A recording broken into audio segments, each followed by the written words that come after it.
Hey guys, in this video I will show you how to fix Yahoo Mail verification code not sending. Alright, so let's begin with the video. First, open a web browser on your iPhone, Android, or computer and go to yahoo.com. Here, tap Sign In at the top right, enter your Yahoo username and tap Next to continue.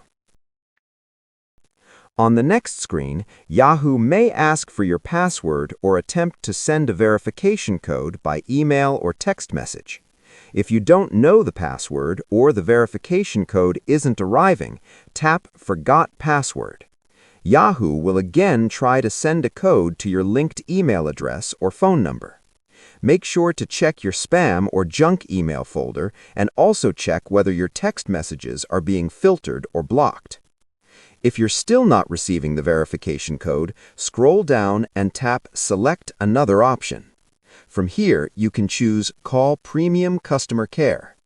Yahoo will show you a phone number that you can call, and a support agent will walk you through the steps to recover your account, even if the code is not being sent to your email or phone. Another option is to open a new browser tab and go to Yahoo Help Center. Tap Yahoo Help, scroll down, and select Fix Problems Signing In to your account. On this page, you can call for help. If you prefer not to call, scroll further down to Was this article helpful? Tap No, then select Other, and type a message like, I'm not receiving the verification code to log in to my email. Submit the form, and Yahoo support will usually get back to you within a few days to help you regain access to your emails. And that's it. So that is how you can fix Yahoo Mail verification code not sending. So that's all for this video. Thanks.